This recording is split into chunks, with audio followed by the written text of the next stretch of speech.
Yeah, hi. I welcome you. My name is Hünermann. I'm founder and CEO of ODOSCOPE, and I would like to tell you a little bit about generative AI and operational AI.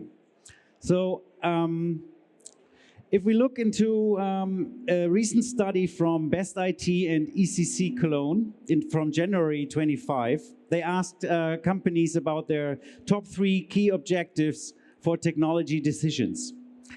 And 69% of these companies said, I want to increase my efficiency with my technology decisions or with my new tools.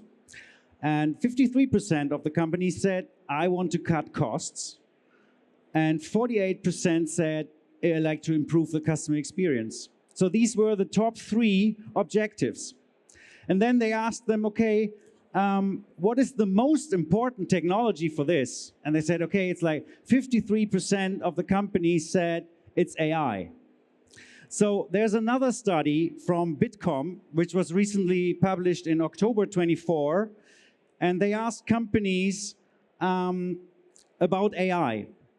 And 78% of the companies they asked said, well, we see a great chance in AI. So they asked, okay, are you actually using it? Well, only 20% said, well, we're using AI. And then they asked, okay, are you using generative AI like on a productive mode, like on services or your products? And only 9% said, yeah, we're using generative AI for our products and services. So, is generative AI now the great cost saver in e-commerce? Let's have a look. We want to have a look at various topics about text generation, image generation, video generation. So let's look into product description generation, for example. So this has already a wide adoption. This is an example from Otto. It was done with AX Semantics. And Otto has like more than 100,000 products where they made their descriptions, and this is done here on big scale, right? So they can produce the product descriptions in seconds for more than 100,000 of products, and it's based on PIM data. So what they do is they change something in the PIM data, and just out of a sudden they have all the different product descriptions added.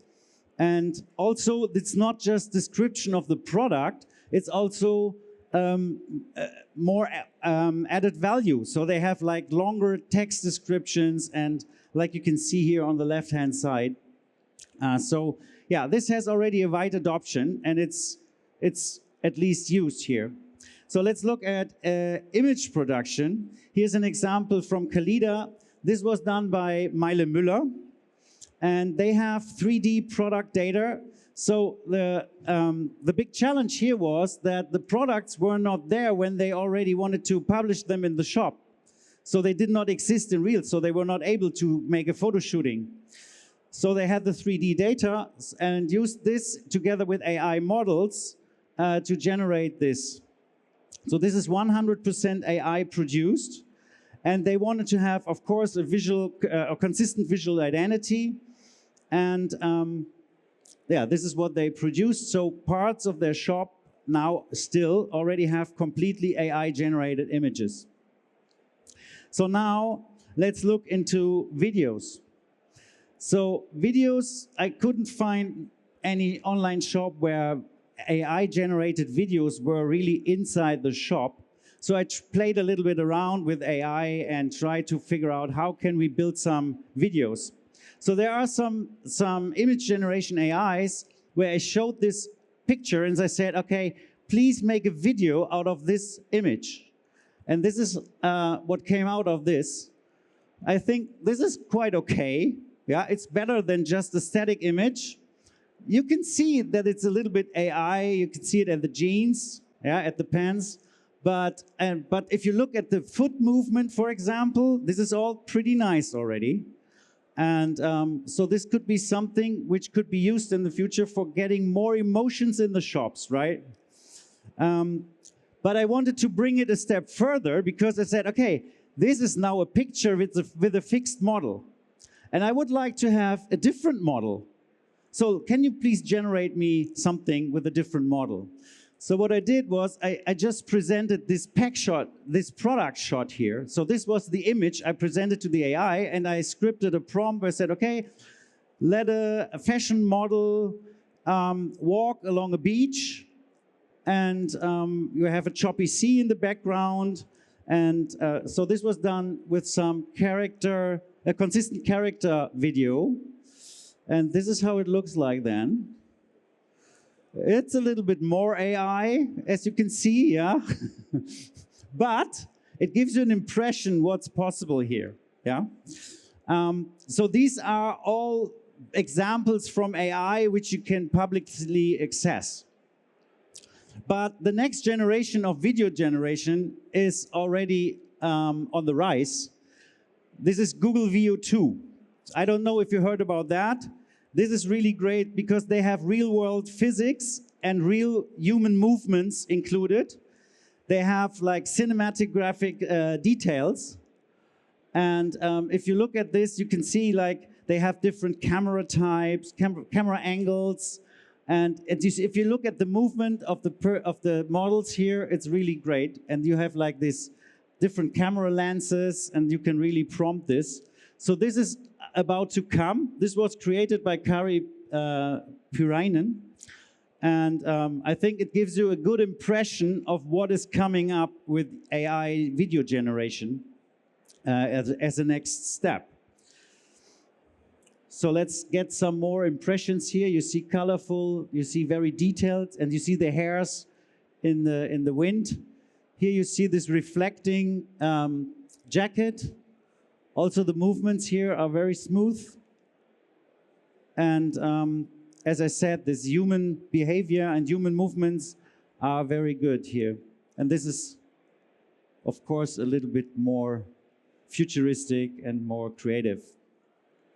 So currently, generative AI is nice, and it's nice to play with it, but it's not something where you can really get more revenue with it. So it's not your profit booster. So if you want to have a profit booster, this is where operational AI comes into place. Operational AI in general is something which takes real-time data and uses it for real-time decisions.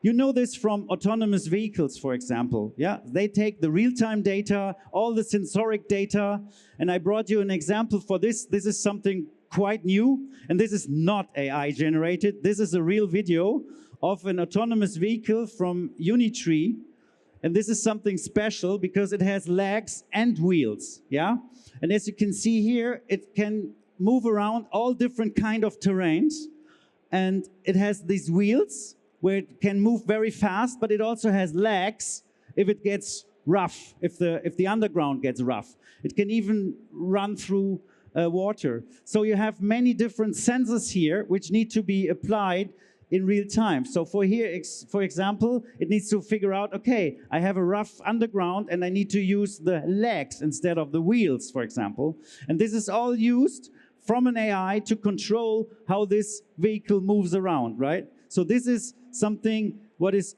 operational AI as an example, okay? So you need to react very fast to real-time measurements and real-time environment changes, for example. I think this is really impressive what this vehicle can do and how it can move around. So if we look now into what does this mean for e-commerce? So let's look into the top 3 operational AI trends in e-commerce. So which means, okay, we need to take real-time data and use this for better decisions, for real-time decisions. And in e-commerce, of course, you want to make more profit. So first of all, there is hyper-personalization. Hyper-personalization means that everything you can measure, what is happening in the shop, what is happening in real time, all the signals you get means that you can use this to change things, to make decisions on the shop. There is predictive supply chain management, which means that you have trends on which products were bought, and that you get some idea about your stock. And then you can order in real time the right products so that you never have too less stock and not too much stock. So it's like predictive. And then you have also customer service agents.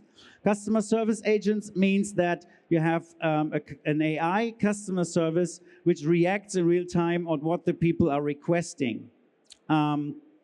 So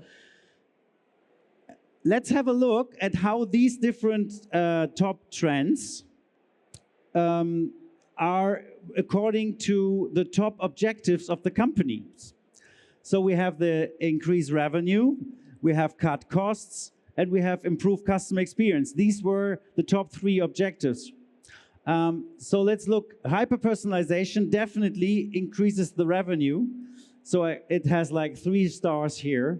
And it also cuts costs because it helps you to automatically maintain your shop and to maintain your assortment. So you don't have to do much of manual work here.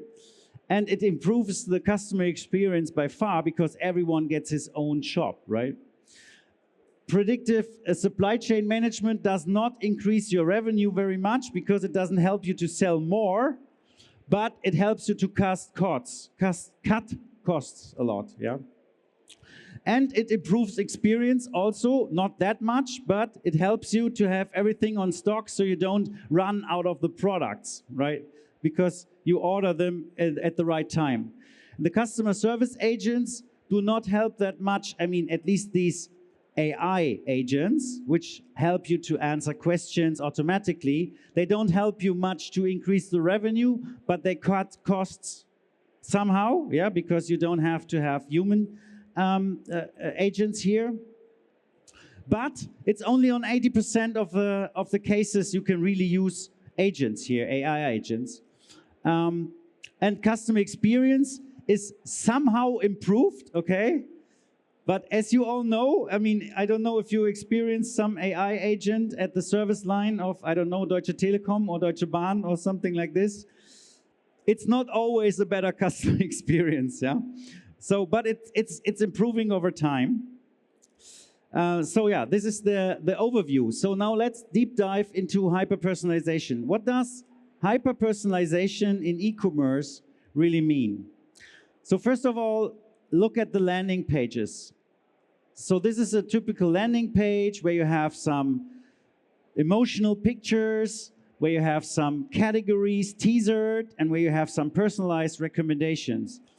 And with hyper-personalization, you are able to change this individually based on, for example, the performance marketing channel that the person comes in. So you can align your shop with your performance marketing campaigns. You don't need to rely on always the same shop. So you have a very personalized campaign on one hand, and then you have always the same shop.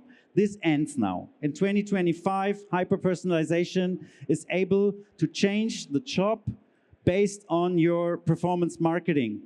So it means that you have different pictures at the top. It means that you teaser different categories which are really personalized and which are aligned to what you teasered before on some display ad, on some retargeting, whatever. So this can be aligned. You even have personalized recommendations. So the impact of this is pretty high because you get the users into the shop, right? They will come into the shop and they will stay because they see something that is relevant for them and that they like. And that's very important because sometimes you enter a shop, you see something and say, no, this is not my shop. But the shop has thousands of more products, but they are not shown on the landing page. You just have a limited space here. So this has a high impact. But then we look at the category lists or search result lists. And here, you see here the number of pages on the upper right corner. So you have like 20 pages, 30 pages. No one scrolls these pages anymore, right? So you want to see relevant stuff right at the front. And that's the big issue because usually they are sorted by top sellers or you have some boostings in there, but it's not really individually. So here, you could change this with hyper-personalization. You can change the order of the ranking of different categories or search results individually. So a different person will see a completely different order. So it's the same product, but it's in a different order. So that they see at the first sight the products that are relevant for them, right? And this has an even higher impact than the landing page, because this is where the people are in discovery mode. In discovery mode, they are not yet sure what they want to buy. They just say, for example, I need a new pullover.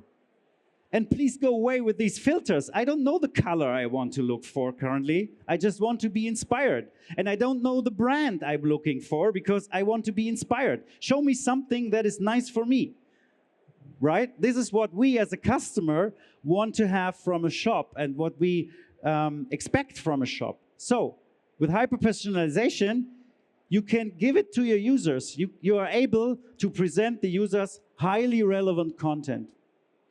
And the third one is the product page, the product detail page. And here you are able, for example, to show the pictures of the model. You can change the picture, you can change the model. So this is kind of hyper-personalization. You can also think of having a button here where you say, okay, what skin type do you have? So please show me a model which is in my skin type, right? So if you're a very white-skinned person, and you see a black model, and it looks very nice, you say, oh, this is great, but she has a completely different skin than me, so it doesn't make sense, right? So you want to see it with the skin on yourself, and maybe in the next step, you can even make a picture of yourself and see it there, like the magic mirror. And you can also have like individualized recommendations. So right now, it is only like people who bought this, also bought that, right? And this is the same for everyone. But how about people like you who bought this, also bought that? So that's more interesting, right? So this is something which you can do here. But actually, the impact of the recommendation or on the PDP is not that high because people are already decided. They look already on the page, on the detail page. They are no longer, maybe they are still in the inspiration phase, but the impact here that we measured was not that much. So now there's one big challenge for hyper-personalization. And this is, usually you only know 60 to 80% of your users you don't know. So they are unknown. So how would you personalize these people? How would you personalize users that you don't know?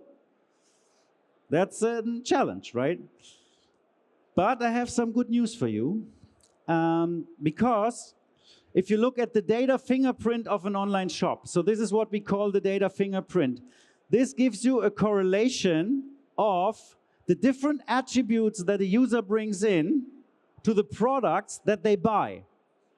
And this will show you something like people in Berlin buy different stuff than in rural areas of Bavaria. Okay, you knew this already, right? But your shop also knows that because it's in your data. And there are things like, okay, people coming from Instagram buy different things than people coming from Google. Oh yes, of course. People with an iPhone buy different things than people with a Windows PC. Because it's a different mood, it's a different kind of person. And you can combine all these kind of things, like on a Sunday afternoon in contradiction to Monday morning at 7, for example, or rainy weather, sunny weather. All these kind of things is there without any consent, also for unknown users. So you can use that. You can use all these kind of information. You can use the marketing channel, you can use the weather, you can use the location, you can use the time, you can use the device. And if the users for those 20% are known, you have even more information. You know the brand affinity, you know the color affinity, you know which products they bought in the past. So then it's even better to do hyper-personalization, of course. So let's have a look at what we did here with some of our customers with regards to this. So hyper-personalization. So here, for example, with Peter Hahn, we mainly personalized the category pages on the different categories. So hyper-personalization for unknown users, on category pages all over the shop, and this increased their conversion rate by 18%, which means that you have 18% more orders with the same traffic, with the same products, so you don't buy more traffic. It's just like better matching of products and users. For Stoffe.de, they have like more than 100,000 products in the DIY market. We did some NPS measurement, and we increased the NPS by 25%, which means this is a sign that customer experience increased quite much, right? So what we did here was also for unknown users, changing the lists, the ordering of the category pages based on the signals, on the real-time signals that people bring in. We also use the filters here. So if someone clicks on a filter and says, okay, I look for some blue fabric, for example, then you know there are some fabrics that have like blue dots. And it's in your PIM, it's marked as blue. But if a person looks for a blue fabric, they don't think about blue dotted fabric, right? So, and this is something that this AI figures out and say, okay, if people use the filter on blue, they buy different stuff than what you assigned as blue. So this was done here. We also have a furniture store with Hofmeister, where we do the recommendations on the PDP and also on the product list sorting. And we were able to increase the revenue by 32% here. So, I mean, furniture is something where you have a huge amount of products in each category. So it's very important to show the most relevant at the top. Yeah, because there are many furniture shops out there, and you are almost ready to jump to the next if you don't see what you're looking for. Another example is completely different. It's an online shop for rims, for car rims. And here we also got the margin data. So we were not only optimizing on conversion rate, we were optimizing on margin here, and we were able to increase their contribution margin by 25%. And this was not only done by selling more, this was also done by cutting costs. And cutting costs here means that they needed to assemble the wheels on the rim. And they had the chance to boost some rims which are already assembled by the manufacturer. So they didn't have to manage this in-house anymore and could send it right away. And this was a big cost cut as well on their internal assembly. So this is how they also, so they made like higher revenue, higher conversion rate, and also lower costs. We also had a case study with Goldner, which is a fashion shop for best agers. And here we also had like 23% uplift in revenue, but we also measured the return on invest. So return on invest was what were the total cost of ownership for setting all this hyper-personalization up, having the license fee and so on, and what were really the margin uplift afterwards. So they got all the costs in like 1 month. So the costs for 1 year were already there for 1 month, after 1 month. So this is a huge effort here, and I think they are quite happy with that. So to summarize, hyper-personalization is the most efficient usage of AI in e-commerce. It cut costs for maintaining the assortment, for maintaining the shop. It increases your revenue, and it improves your customer experience drastically. So if you want to get to know more about this, we have a booth just in the hall 4. It's called B4.4. We have a real-time demo. You can see it on a screen. You can play around with it. You can see how it works and how the list changes and how hyper-personalization works. We have a coffee bar there. You get one of the best coffees here from the convention. It's all different kind of coffees and also tea. So you're invited to come. And if you want to contact me, here's my LinkedIn profile. You can contact me on LinkedIn. And yeah, I'm happy to share more insights with you. And maybe you have some further questions. Hi, my name is Rajesh. Thank you so much, Ralph. Very impressive presentation. My question is, in Germany, you still have large sales coming through offline shops. Of course, we just heard today morning that is not just online. So how does operational AI become relevant for a shop, an offline shop? Well, I mean, operational AI means you make real-time decisions based on real-time measurements. So you need to enable your offline shop to do real-time decisions, right? So one thing could be, for example, the big monitors which are stored in the store, where you can place different models, different ads based on events in the town, daytime, city. So if you have a chain of shops, for example, you can have different images or different campaigns in different cities. And this can be based on data, for example. Yeah. And on the other hand, you can use the offline shop data in order to increase the performance of the online shop. Thank you so much. Yeah, thank you very much. Then I'll jump over here. So, thank you. Thank you, really fascinating talk. I have more of an ethical question for you. Just as a user can turn off cookies when they visit a website, do you think the user should have an option to turn off the AI systems like hyper-personalization? I didn't really get the question. So you're asking me if the user should have an option to say, I don't want to have any Yes. AI personalization.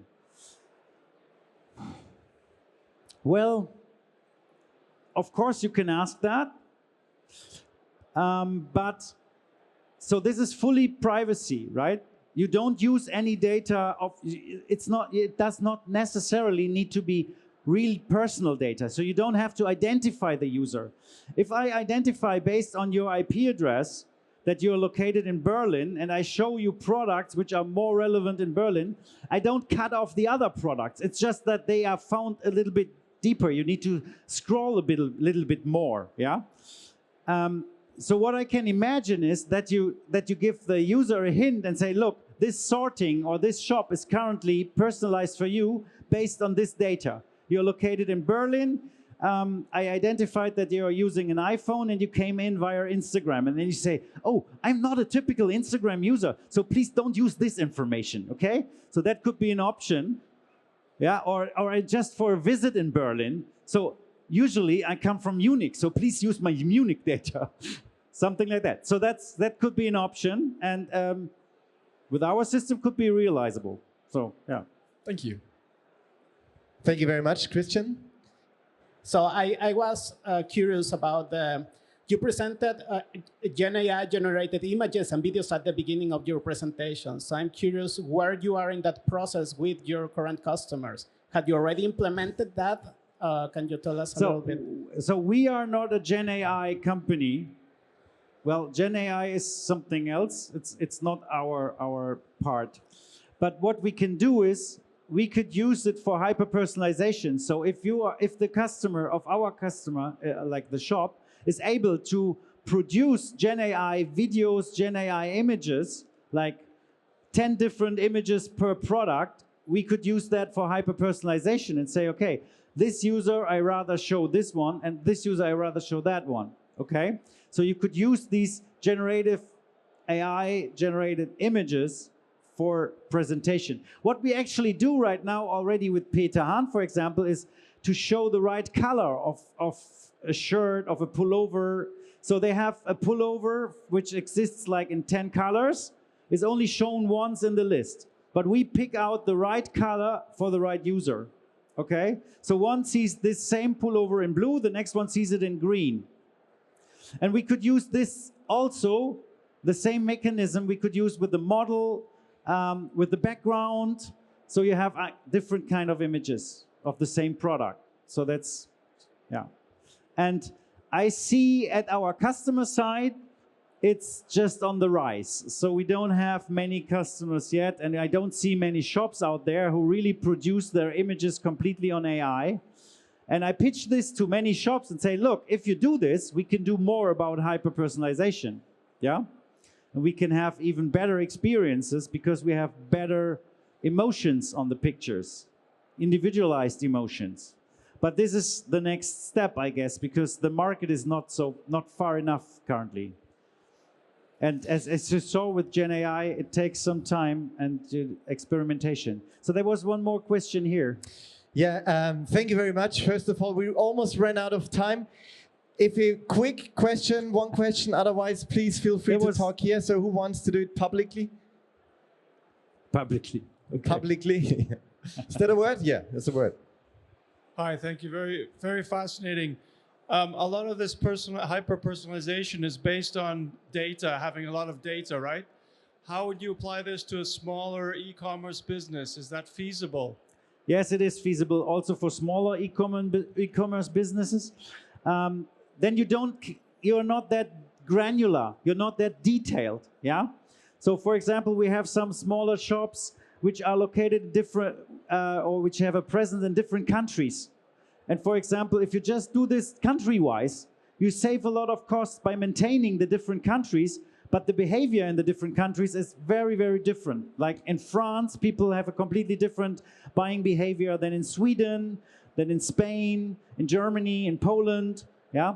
And you could use that. And so even for small shops, you say, okay, like, oh, you're located in Poland, I show you this shop. Oh, you're located in Sweden, I show you this shop, yeah? So it's very easy to do that, and you save all the manual work, and customer experience increases a lot. Because for many of our customers in DACH region, they say, okay, the German market is the biggest market, and then they show the same shop in all the different European countries. And this doesn't work well. Yeah, you better rely on the data from the different countries. So that also works for smaller shops then. And then you can start doing some A/B tests and try to figure out if you can use more data points. Thank you very much, Ralf. Thank you very much for all your questions. Please feel free to reach out.